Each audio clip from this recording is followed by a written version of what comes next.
মই আজি দুখেৰে ক'ব লগা হৈছে আমাৰ গোৱালপাৰাৰ মাজমজিয়াত বিঅচিত যিখন আমাৰ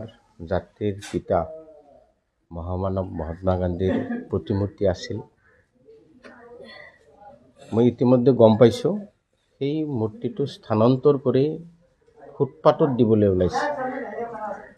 খালি ফুটপাথে নহয় পিডব্লিউডিৰ মাজত সেইখন আকৌ ৰাস্তাটো এক্সটেনশ্যন হ'ব ইতিমধ্যে ডিপাৰ্টমেণ্টৰ পৰা প্ৰপ'জাল গৈছে সেইটো আকৌ ভাঙাও পৰিব কিন্তু কি কাৰণত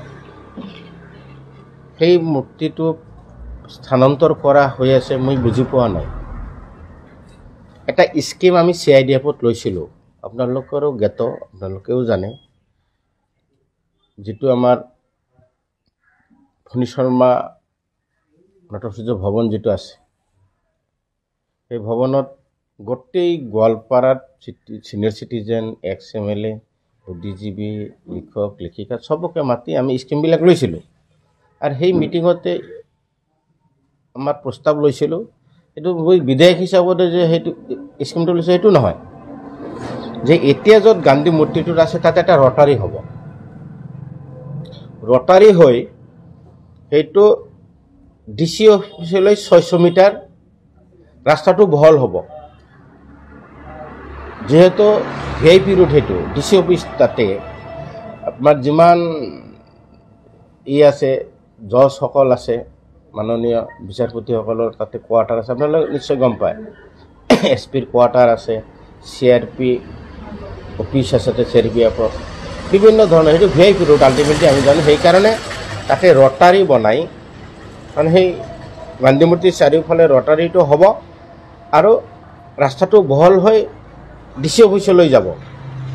সেই স্কিমটোৰ নাম আছিল আপোনালোকেও আছিল সেইটো জড়িত আমি সবেই লৈছিলোঁ মিলি যে improvement and upgradation of SS46 তাৰমানে এইটো SS46 মানে যেটো দুনলৈ গৈছে আপোনালোকে নিশ্চয় গম পায় SS46 from chain number 3100 kilometre to 3160 মানে কিলোমিটাৰ মানে 600 metre including rotary at junction point etu Goalpara under CIDF for the year 2019-2020 বৰ্ণালী ডেকা যেতিয়া DC আছিল আমি সকলোৱে মিলি আৰু এইটো সজোৰে এইটো সমৰ্থন কৰিছিল সেই সময়ৰ মূল লগত BJPৰ যিজন প্ৰাৰ্থী আছিল গৌৰাঙ্গ প্ৰসাদ দাস তেওঁ সমৰ্থন কৰিছিল এইটো লাগে আমাক ৰেকৰ্ডত আছে এইটো ৰেকৰ্ডত আছে মই কৈছোঁ সেই ৰাস্তাটো কোনো পদ্য গভৰ্ণমেণ্টৰ গাইডলাইন ওলাইছে এডমিনিষ্ট্ৰেশ্যন এপ্ৰুভেলটো সেই ৰাস্তাৰ নামত ওলাইছে এইটো স্কিম আপোনালোকে গৈ দেখক সেই স্কিমটো BOCৰ পৰা আপোনাৰ আগে ৰুটটো কৰিলে কেনেকৈ পাৰে কেনেকৈ সম্ভৱ গভৰ্ণমেণ্টৰ এডমিনিষ্ট্ৰেশ্যন এপ্ৰুভেল আছে এইটো ৰাস্তা সেই ৰাস্তাটো কেনেকৈ কৰে এক নম্বৰ বিৰাট ডাঙৰ ভুল কৰিছে মহাত্মা গান্ধী বিশ্বৰ বুকত তেওঁৰ সন্মান আছে এতিয়াও আমি ভাৰতৰ বাহিৰৰ দেশত গ'লে এতিয়াও কয় যে মহাত্মা গান্ধীৰ দেশৰ মানুহ আজি ইণ্টাৰনেশ্যনেল ফিগাৰ ৱৰ্ল্ড বিখ্যাত এজন ব্যক্তিক আমি যাক জাতিৰ পিতা কওঁ মহামানৱ বুলি কওঁ আজি তেওঁৰ মূৰ্তিটো য'ত আছে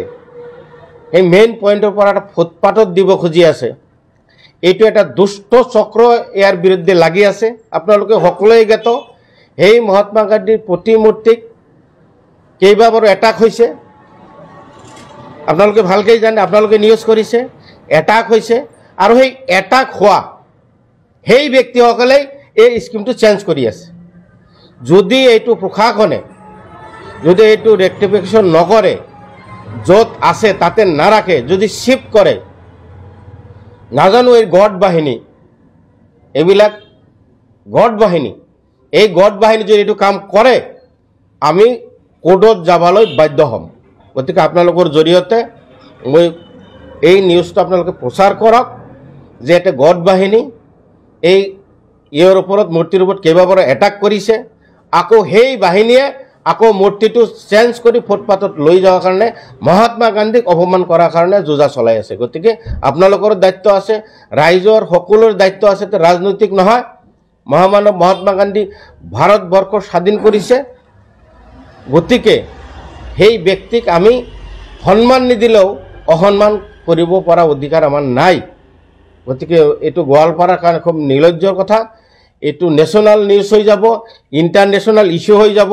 এতিয়াও সময় আছে এইটো ৰেক্টিফাই কৰক নহ'লে কিন্তু কংগ্ৰেছে বহি নাথাকে আমাৰ জিলা কংগ্ৰেছ অফিচৰ ফালৰ পৰা আমাৰ জিলা কংগ্ৰেছ প্ৰেচিডেণ্টে তেওঁক লিখিত জনাইছে এইটো কোনোপধ্যে যেন কৰা নহয়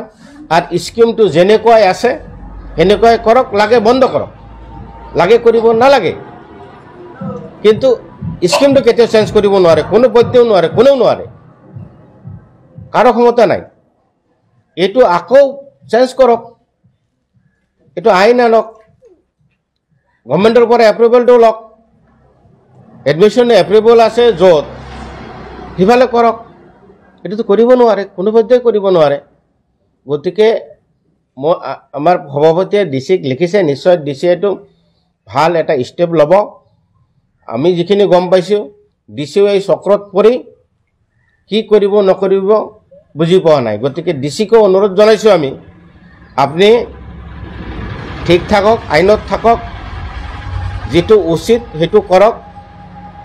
আমি এটো অনুৰোধ কৰিছোঁ আৰু তেওঁ যদি নোৱাৰে এই দুষ্ট চক্ৰৰ লগত যদি বলে নোৱাৰে আমাক কক আমি কোৰ্টত যাম আন্দোলন কৰিম যে ব্যক্তি আন্দোলন কৰি ভাৰতবৰ্ষ স্বাধীন কৰিছে সেই ব্যক্তিক আন্দোলন কৰি তেওঁৰ সন্মানটো আমি ৰাখিম কোনো বৈধ সহ্য কৰা নহ'ব আৰু লিখিত দিছে আমাৰ সভাপতিয়ে